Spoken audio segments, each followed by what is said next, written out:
Hi అండి, welcome back to our channel. అందరూ ఎలా ఉన్నారు? మేమైతే చాలా బాగున్నాము.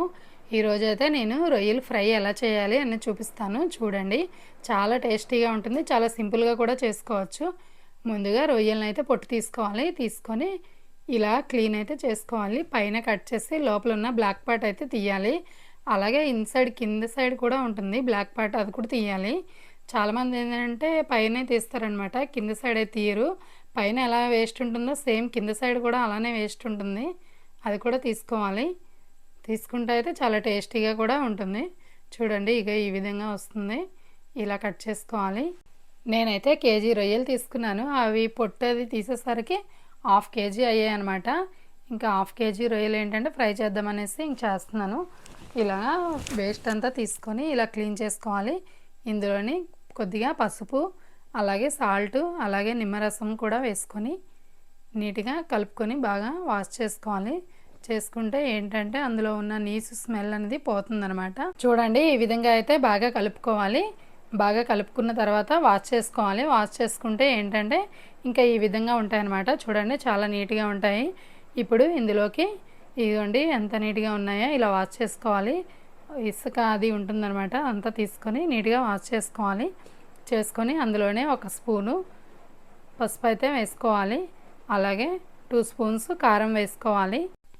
అలాగే 1 స్పూను జీరా పౌడర్ వేసుకోవాలి. అలాగే 1 స్పూను ధనియా పౌడర్ వేసుకోవాలి. కొద్దిగా గరం మసాలా కూడా వేసుకోవాలి.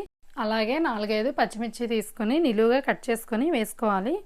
అలాగే కొత్తిమీర, అలాగే పుదీనా, మన దగ్గర ఉంటే పుదీనా వేసుకోవాలి. నా దగ్గర అయితే పుదీనా లేదు, ఇంకా నేను కొత్తిమీర వేసాను. కొత్తిమీర, కరివేపాకు కలిపి కట్ చేసి వేసాను. పెద్దవి 2 ఆనియన్స్ తీసుకొని పెద్ద ముక్కలుగా కట్ చేసుకొని వేసుకోవాలి. అలాగే పెద్ద ముక్కలుగా కట్ చేసుకున్న టమాటా ముక్కలు కూడా వేసుకోవాలి. వేసుకొని ఒక్కసారి అయితే కలుపుకోవాలి బాగా. అందులోని అప్పటికప్పుడు రుబ్బు పెట్టుకున్న అల్లం వెల్లుల్లి పేస్ట్ అయితే 1 స్పూన్ వేసుకోవాలి.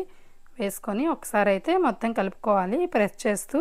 చూడండి, ఈ విధంగా అయితే కలుపుకొని హాఫ్ అన్ అవర్ పాటు పక్కన పెట్టుకోవాలి మూత పెట్టుకొని. అప్పుడు ఏంటంటే ఈ మసాలాలు బాగా రొయ్యలకి పడతాయన్నమాట. ఇంకా ఇప్పుడైతే స్టవ్ వెలిగించి కడాయి అయితే పెట్టుకోవాలి. పెట్టుకొని హీట్ అయ్యాక ఆయిల్ వేసుకోవాలి.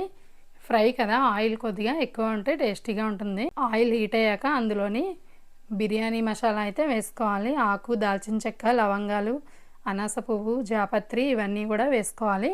వేసుకొని మనం ముందుగా కలిపి పెట్టుకున్న రొయ్యలను అయితే అందులో వేసుకోవాలన్నమాట. వేసుకొని ఒకసారి కలుపుకోవాలి. ఇంకా మనము ఏమీ వేయవసరం లేదు, అందులోని అన్నీ వేసుకున్నాం కాబట్టి సాల్ట్ కూడా యాడ్ చేసుకోవాలి. ఇంకా ఒక్కసారి అయితే మొత్తం కలిసేటట్టుగా కలుపుకోవాలి. కలుపుకొని కడాయి అయితే మూత పెట్టి కాసేపు మగ్గనివ్వాలి. ఒక 5 మినిట్స్ పాటు మగ్గనిస్తే ఏంటంటే ఆ రొయ్యల్లో ఉన్న వాటర్ అంతా కూడా బయటకు వస్తుంది. చూడండి, ఈ విధంగా వాటర్ మొత్తం బయటకు వస్తుంది. ఇంకా ఒకసారి అయితే కలుపుకుందాము. కలుపుకున్నాక ఈ వాటర్ మొత్తం ఇంకిపోవాలన్నమాట. ఇంకిపోయి ఆయిల్ పైకి తేలాలి. అప్పటి వరకు ఇలా కలుపుతూనే ఉండాలి.